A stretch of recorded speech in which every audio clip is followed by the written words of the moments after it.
Munna motivation channel को और latest video के लिए प्रेस द बेल आइकन। हम लोगों की आदत होती है या ये कह सकते हैं कि इंसान की फितरत ही हो जाती है कि किसी को तकलीफ़ में देखकर उसका हम मजाक उड़ाने लगते हैं। हेलो दोस्तों, मैं मुन्ना। आज मैं आप लोगों को एक छोटी सी कहानी सुनाने जा रहा हूँ। इस कहानी को पूरा सुनिएगा, बहुत ही अच्छा लगेगा कहानी। वीडियो को लास्ट तक देखिएगा। इस कहानी से आप लोगों को बहुत कुछ सीखने को मिलेगा। तो चलिए कहानी शुरू करते हैं। एक बंदर और एक चिड़िया की कहानी है ये। दोनों जंगल में रहते थे। जंगल के सारे जानवर आने वाले मौसम यानी बारिश की तैयारी में लगे हुए थे। मतलब उन्हें व्यवस्था करनी थी कि जब बारिश आएगी, तेज़ हवाएं चलेगी तो उनको छुपने के लिए जगह चाहिए, इसलिए घर बनाने में सारे जानवर लगे हुए थे। चिड़िया ने भी बेहतरीन घोंसला एक पेड़ पर बना लिया था और घोंसले को तेज़ हवाओं से बचाने के लिए और खुद को बचाने के लिए घोंसले को अच्छे से घास फूस से ढक दिया। अब एक दिन ऐसा आया कि तेज़ बारिश, आंधी, तूफान, कड़कती बिजली के साथ ज़ोर से बारिश होने लगी।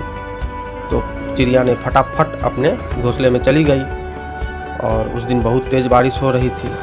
उसी पेड़ के नीचे एक बंदर भी आ गया खुद को बारिश से बचाने के लिए। अब चिड़िया ने उस बंदर को देखा तो चिड़िया ने बोला कि बड़े अक्लमंद बने फिरते हो, लेकिन खुद के लिए घर भी नहीं बना पाए। तो बंदर ने उस चिड़िया की तरफ देखा और चुपचाप खड़ा रहा, कुछ नहीं बोला, क्योंकि बारिश भी बहुत तेज़ हो चुकी थी। बंदर बहुत भीग चुका था, वह अपने को बचाने में लगा हुआ था बारिश से। इतने में चिड़िया बोलती है बंदर से कि सारी गर्मी तुम घूमते रहते हो लेकिन अपने लिए घर भी नहीं बना पाए। तो बंदर को गुस्सा आ गया। तो बंदर ने कहा कि तुम ना अपने काम से मतलब रखो, मुझे ज्ञान मत दो, ज़्यादा ज्ञानी बनने की कोशिश मत करो। चिड़िया उस समय चुप हो गई, लेकिन ज़्यादा देर चुप उससे रहा नहीं गया। जैसे जैसे बारिश तेज़ हो रही थी वैसे वैसे बंदर की हालत ख़राब हो रही थी। चिड़िया ने तो ठान लिया था कि बंदर को छेड़ने के। उसके बाद चिड़िया बोलती है कि तुम्हारे जैसा पागल देखा नहीं मैंने, तुम खुद के लिए सोच भी नहीं सके कि तुम्हें क्या करना है। बंदर को बहुत ज़्यादा गुस्सा आ चुका था। तो बंदर ने चिड़िया से कहा, अब तुम्हारा चुप हो जाना ही तुम्हारे लिए बेहतर होगा। मगर चिड़िया ने मुस्कुराया और कहा, चलो ठीक है, कम से कम अगली बारिश तक अपने लिए एक घर बना लेना। तो बंदर को ज़्यादा गुस्सा आ चुका था। बंदर को अब कंट्रोल नहीं हो रहा था, तो वह चिड़िया के पेड़ पर चढ़ा और चिड़िया से कहा कि मुझे घर बनाना तो नहीं आता है, लेकिन घर तोड़ना आता है। और चिड़िया का घोंसला तोड़ दिया। अब चिड़िया भी बंदर की स्थिति में आ चुकी थी।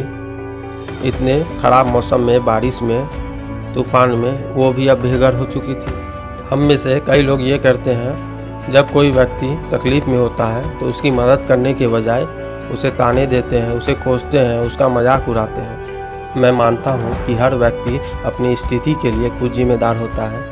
ऐसे में आप शुभ चिंतक होने के नाते एक दो बार उसे सलाह दे सकते हैं, लेकिन उसकी कमी, उसकी गलती के लिए बार बार उसे टोकना, कोसना बहुत गलत बात होता है।